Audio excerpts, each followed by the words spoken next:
Buenas tardes, profesor. Mi nombre es Catherine Pamela Yelena Lawrence. Bueno, yo le voy a hablar sobre los regímenes aduaneros y los antecedentes del comercio internacional. En el ámbito nacional, todo esto inició en la época incaica en los años 1438 y 1532. Ellos tenían un trabajo comunal que era la mita, el aini y la minca. Y detrás de esto viene lo que es la economía colectiva que está basada en la reciprocidad. ¿Qué quiere decir esto? Que ellos no tenían una moneda, ellos hacían el uso del trueque, que, como se dedicaban a la agricultura, la ganadería y la minería básica, hacían esto. Yo necesito algo y tú tienes lo que yo necesito y yo tengo lo que tú necesitas, entonces hacemos un intercambio en base a nuestras necesidades. En eso consistía el comercio en la época incaica. En la época virreinal, en la época virreinal podríamos decir que tuvieron un sistema de carácter colonial implantado por la corona española en el Perú, con la finalidad de tomar poder sobre los recursos como el oro, la plata y la agricultura. Esto estaba en una administración mediante el virrey, las audiencias y los corregimientos. Ellos tenían una economía centrada en minería, tributos y comercio regulado.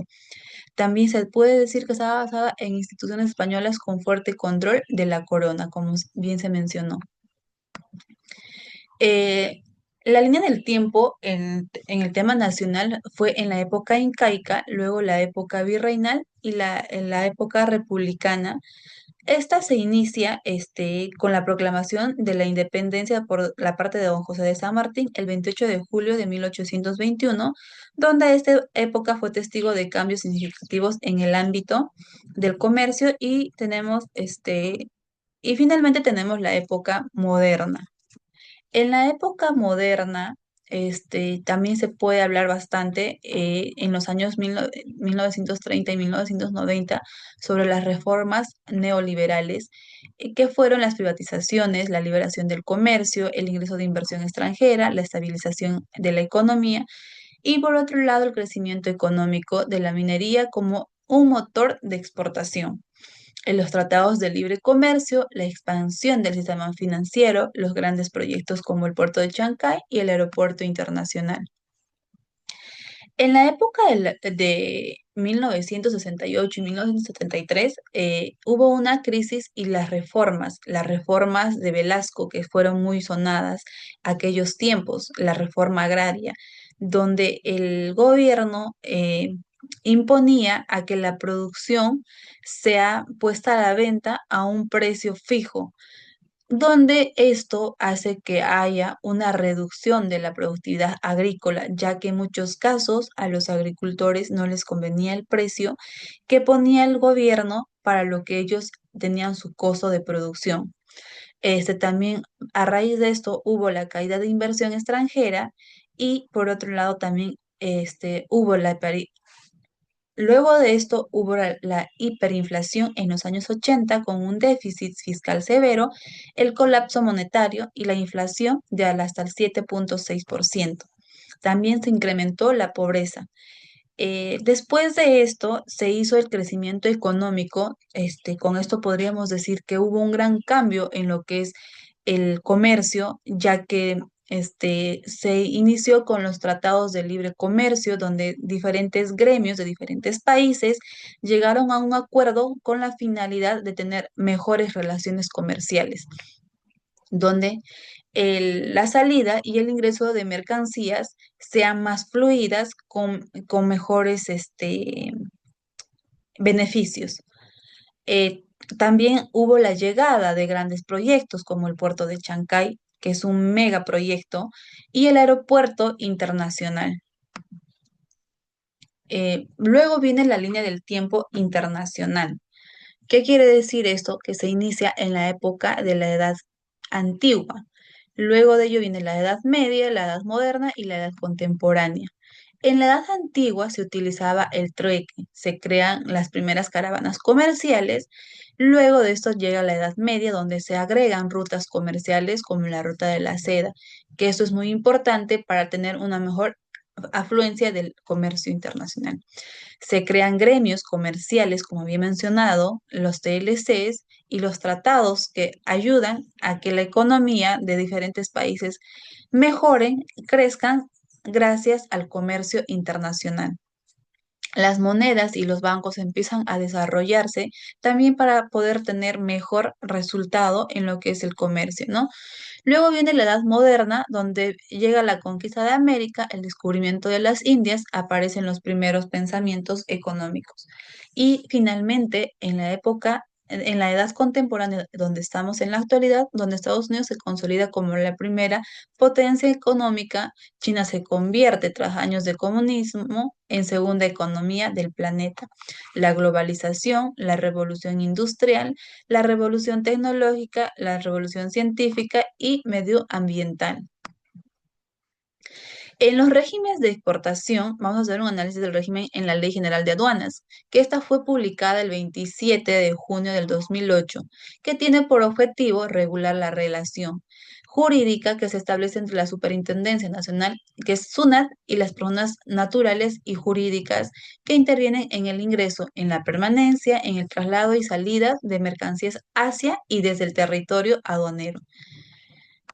En los regímenes de exportación que está en el análisis del reglamento de la Ley General de Aduanas fue aprobada mediante el Decreto Supremo número 010-2009 EF, publicado el 16 de enero del 2009, donde este reglamento tiene por objetivo regular la aplicación de la Ley General de Aduanas que rige para todas las actividades aduaneras del Perú y es aplicable a todas las personas, a las mercancías y medios de transporte dentro del territorio aduanero.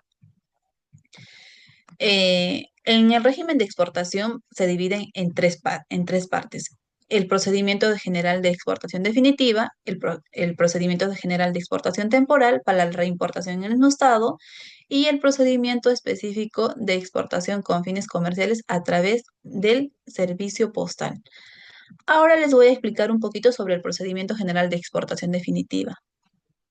La exportación definitiva siempre puede pasar por tres canales. Vamos a tener, en principio vamos a tener eso, claro, que puede ser canal verde, puede ser canal rojo o puede ser canal naranja, ya que al ser definitivo ya no sabemos, ya no se puede hacer ninguna evaluación. En el canal verde, esta exportación definitiva pasa sin ninguna intervención de revisión ni en lo que es físico ni en el lado documentario. Pero si es canal rojo, va a pasar revisión física y documentaria. Pero si es canal naranja, puede pasar en tema que puede ser tema documentario o puede ser inspección física de las mercancías. Luego de esto, se hace una numeración de la declaración, ingresa a depósito temporal, se entrega a la DAN con los documentos. En esta parte se transmite si es canal, el tipo de canal, ¿no? Canal de control, como mencioné, rojo, naranja o verde. Luego se hace el reconocimiento físico, luego se hace el embarque y las regulaciones posteriores.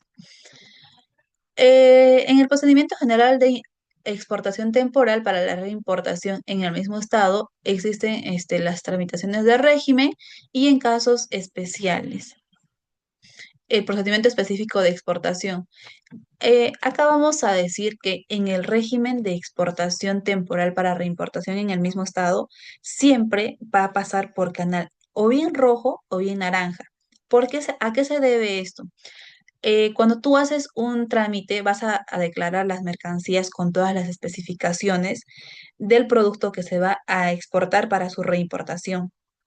Entonces, esto tiene que pasar sí o sí por una inspección física y documentaria para corroborar y tener claro que tal cual salen estas mercancías de un destino a otro, de un punto a un destino, en las mismas condiciones tienen que ser reimportadas al dicho país, ¿no? Eh, en el procedimiento específico de exportación con fines comerciales a través del servicio postal, se hace con una numeración de la D, la revisión documentaria, el control de embarque, la selección de canal de control, el reconocimiento físico y la información complementaria y regulaciones.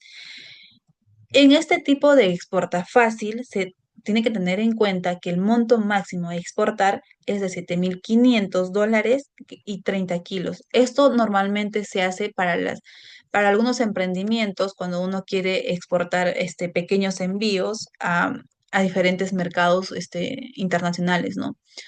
Vamos, acá vamos a ver un régimen de exportación, unos ejemplos de régimen de exportación definitiva, que es el Alpaquitay. Es una empresa peruana de confección que exporta prendas de vestir hacia Estados Unidos, donde obviamente que estas prendas van a ser ya para su consumo definitivo y uso definitivo en el país al cual se está exportando, que es Estados Unidos. En el régimen de exportación temporal para reimportación en el mismo estado, hay un ejemplo que es la exportación temporal para reimportar en el mismo estado de equipos médicos de Estados Unidos a Canadá para una feria comercial. Eso quiere decir que estos equipos médicos que se están exportando hacia Canadá de Estados Unidos, con las mismas características que se ha exportado, tienen que reimportarse a dicho país. No puede haber ningún cambio en su reimportación. Acá una tabla comparativa de los regímenes de exportación en diferentes países, como es Chile, Colombia, México, Estados Unidos y España. Por ejemplo, en Chile existen dos tipos de regímenes para la salida de mercancías. Es el de exportación y es el de reexportación o salida temporal. En Colombia existen tres tipos, que es el régimen de exportación sujetas a vistos buenos, licencias previas a estas, y el régimen de prohibida exportación. En el lado de México tenemos dentro del régimen definitivo se encuentra la exportación definitiva y dentro del régimen temporal se encuentra la exportación temporal con dos modalidades. En Estados Unidos tenemos los trámites aduaneros para la exportación. En los Estados Unidos se logra visualizar el régimen arancelario donde lo divide en exportación o reexportación. En España, los regímenes aduaneros son el reglamento 952-2003 de la Unión Europea, lo que se conoce como Código Aduanero de la Unión Europea y solo tiene un régimen de exportación. Eh, bueno, acá hay noticias importantes, hechos importantes que han sucedido este 2025 donde, por ejemplo, Trump hizo y el comercio y disrupción global. En esa noticia se ha podido observar donde Trump ha quitado los aranceles a más de 200 productos a Perú. Entre ellos está el cacao, la palta, los espárragos, el café. Esto es muy importante y bueno, es algo, de hecho, que es favorable para nuestro país, ya que al tener nosotros una preferencia en los aranceles, hace que nuestros productos sean más competitivos en su mercado y bueno, a nivel mundial, ¿no? Que competimos también con otros países como es México, con el tema de los aranceles, ¿no? La ruptura de la relación diplomática entre Perú y México no afectará en la relación comercial que tenemos. Si bien se sabe, hubo ahí un hincapié en ese tema, pero de hecho que nosotros tenemos un acuerdo comercial en lo cual esto no tiene que parar, tenemos que continuar y esto también es importante y es favorable para nuestro país, ¿no? Eh, bueno, podríamos decir con las conclusiones que los regímenes de exportación facilitan el comercio exterior al ofrecer procedimientos adaptados según el tipo y el valor de las mercancías. También permiten a las empresas reducir costos y cumplir con la normativa aduanera de manera más eficiente. También se fomentan la competitividad y el acceso de productos nacionales a los mercados internacionales. De hecho, que si no tendríamos regímenes aduaneros, y leyes dentro de ellas, y habrían estos tratados, el comercio internacional sería aún más tedioso y habría muchas dificultades. Y por lo tanto, al tener más dificultades, hace que el comercio como que se cierre y la economía de diferentes países también no avance de la manera que uno de repente espera. Eso sería todo. Muchísimas gracias.